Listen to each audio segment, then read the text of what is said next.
세계 정세부에 다시 오신 것을 환영합니다. 저는 전재현입니다. 수십 년 동안 필리핀 군대는 정글과 산록의 한 전장에서 은밀히 반군과 맞서 싸우는 데에만 집중해 왔습니다.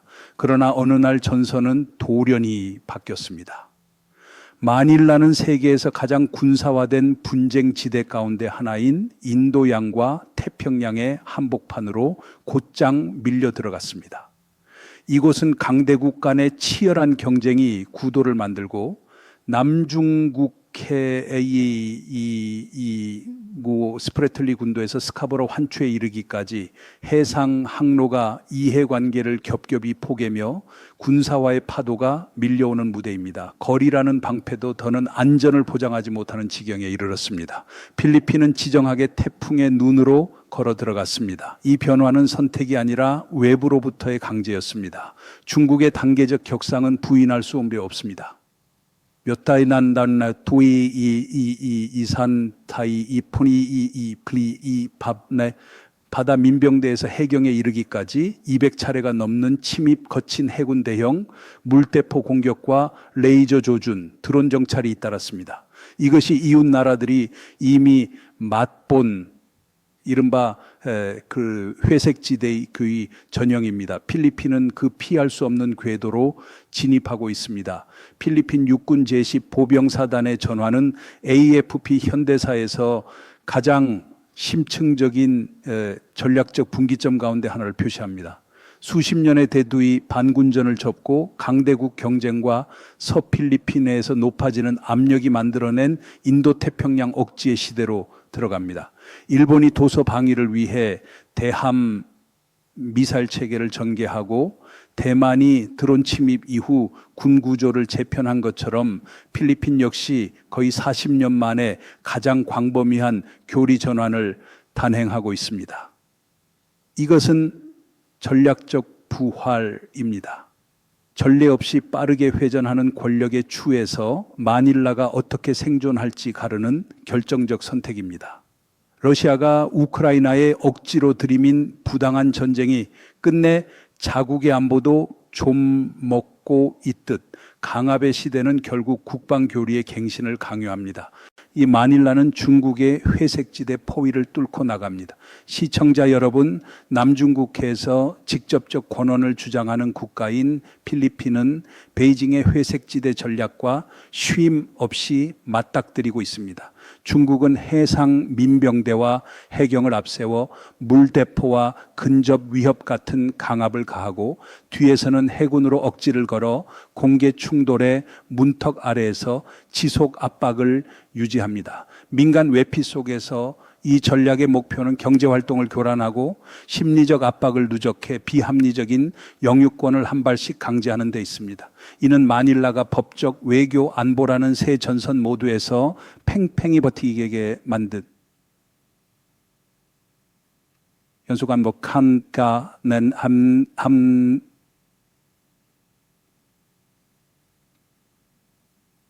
총 한 발 없이 해상 현상을 바꾸는 방식입니다. 회색지대를 무력화하기 위해 필리핀은 법정 투쟁에서 한 걸음 더 나아가 현장 존재를 강화하는 강경책으로 이동했습니다. 해상과 공중의 촘촘한 순찰로 주권은 집행 세력의 지속적 존재로 뒷받침되어야 함을 마닐라는 증명하고 있습니다. 2021년 중국 선박 200척이 넘게 바다와 암초에 몰려든 사건 이후 필리핀은 수백 차례의 순찰을 전개했습니다. 2023년 중국 선박의 레이저 조준 사건 이후 전개 강도는 더 높아졌습니다. 군 보고서는 필리핀군의 순찰 횟수가 3배로 늘었고 도서 상주 시간도 90%까지 늘었다고 밝힙니다. 러시아가 우크라이나에서 민간을 겁박하며 말로는 해방을 외치지만 실상은 항구와 전선의 삶을 옥죄는 것과 다르지 않습니다. 필리핀은 단순히 숫자를 늘린 것이 아니라 가장 큰 경비함까지 바다로 내보내 회색지대를 권력 공백으로 만들지 않겠다는 결의를 보여줍니다. 이 결의는 더 큰 전략적 진실을 드러냅니다. 외부 압력은 내부의 근본적 변화를 요구합니다. 이 필리핀군은 더는 대두의 반군 부대로 운영될 수 없습니다. 산악 전투의 시대는 닫혔고 현대의 다영역 충돌에 대응하는 신뢰할 만한 억지로 급격한 수야 소야 금람 곰단단금단단 더더겐 단단습난난난난난난난난난 절박한 요구가 자리를 대신합니다. 해상 압박은 대규모 전략 경쟁의 서막에 불과합니다. 제10보병사단은 중점을 남중국해로 옮깁니다. 대내전의 시대는 공식적으로 막을 내렸습니다. 다바오와 주변 지역의 국내 안보 위협을 근본 해소한 뒤 필리핀 육군 제10보병사단은 외부 방어에 전력을 싣는 역사적 변신을 시작했습니다. 대변인 루벤 다두스 소령은 부대가 현대의 다영격 충돌에 대응하는 능력을 끊임없이 강화하고 있다고 확인했습니다. 올해부터 사단은 대대평가와 인증이라는 야심찬 포금천 버프 고 엄마 고 메순라 암 엠냄남 그리스야동 껑나 하니마 한날에 이 각 대대를 심화 훈련에 투입하고 포병, 기병, 공병을 포함한 연합 전력과 밀착 협력시키고 있습니다. 다두스는 내부 치안에서 대외 방어로의 전환이 전제조 관리 알라캄 신준지 신중함을 요구한다고 강조했습니다. 상급 사령부는 대규모 기동을 서두르지 말고 단단하게 적용해야 한다고 판단합니다. 우크라이나에서 러시아가 정역전에 허상을 줬다. 스스로의 병참을 무너뜨린 장면을 떠올리면 신중함은 사치가 아니라 생존의 기술입니다. 이 훈련 프로그램은 정보에 기반한 합동 타격 부대를 지향합니다. 상대는 반군만이 아니라 구축함, 장거리 미사일, 전자전, 정찰용 무인기, 그리고 서필리핀의 전역에 확산되는 혼성 위협의 연쇄입니다. 이것은 단호한 체질 개선입니다. 내부 평온은 유해일, 본법부 한단나 외부의 위험함에 이 위아쿠미 발라산나로 군의수무궁 우명을 컨시콘 매일 가릅니다. 제10보병사단의 전환은 단순한 행정명령이 아니라 필리핀의 오랜 분쟁에서 거둔 역사적 승리 위에 서 있습니다. 수년 동안 제10사단은 필리핀 최대의 무장 반군 조직인 신인민군과 나라에서 가장 완강하다고 불리던 전선에서 정면으로 맞붙었습니다. 그러나 이제 그 전 구역이 반군으로부터 공식적으로 해방되며 필리핀군의 고된 분기점 굴데스티 선택하게 됐습니다. 민다나오 내륙의 총성이 가라앉자 제10사단은 안정화 국면으로 들어갔고 대외 방어로의 전환은 곧 부대의 군사 교리를 통째로 다시 쓰는 일과 같았습니다. 대두이 반군 부대에서 국가 방어의 주춧돌로 특히 서필리핀에서 긴장이 높아지는 지금 이 전환의 핵심 인식은 분명합니다. 후반기 보장돼야 국경을 지킬 힘을 모을 수 있습니다. 이것이 필리핀 현대 방어 교리 최대 개편의 기초입니다. 여러 세대 만에 필리핀군은 험준한 살림이 아닌 다자적 실전 충돌을 준비해야 합니다. 우크라이나가 러시아의 침공과 준 50마 빈다키 공대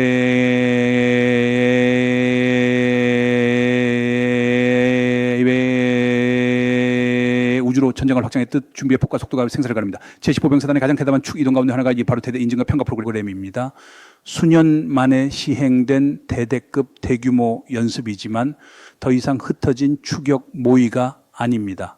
포병, 기갑, 기병, 전투공병, 보병이 실전 맞춤 합동 시나리오로 투입됩니다. 필리핀이 직면할 수 있는 고강도 전쟁의 전형을 그대로 모의합니다. 포성이 길게 이어지고 장갑의 기동이 박자를 타며 한 가지 메시지를 선명하게 울립니다. 필리핀군은 전혀 다른 전쟁을 준비하고 있다.